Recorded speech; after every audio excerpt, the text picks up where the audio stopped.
Okay, so you closed on your home and you're anticipating the rates to drop and you want to know when it makes sense to refi. So the general rule of thumb that I tell my borrowers is that when the rates are at least 1% lower than where your current rate is when you want to look at refinancing, because anything less than 1% really doesn't make sense. Now, there's a number of factors that play into this because every person is different.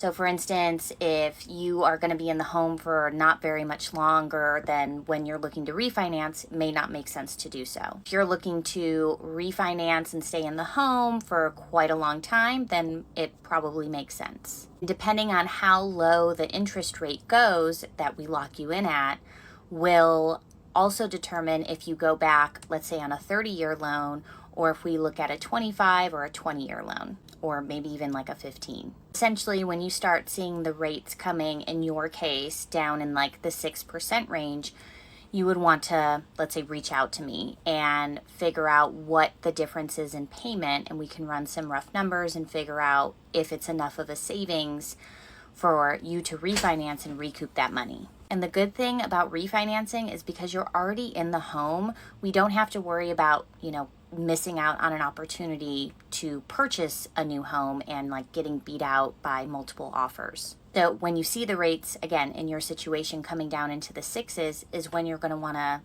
talk to somebody, me, whoever, and figure out what that looks like, and then look at when it makes sense to lock in that rate. And once you decide to refinance, we don't have to necessarily lock your interest rate in right that very second.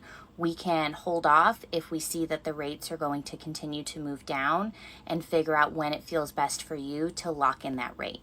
Because when we do lock in a rate, we're really not supposed to change it. Like, it's locked in to protect you in case the rates go up, and it's locked in to protect us in case the rates go down. And every lender is different with what they allow for when it comes to like relocking an interest rate. For instance, like ours is, we can relock your interest rate as long as we're within 10 days of the closing date, and it has to have moved a certain percentage rate down for us to relock it.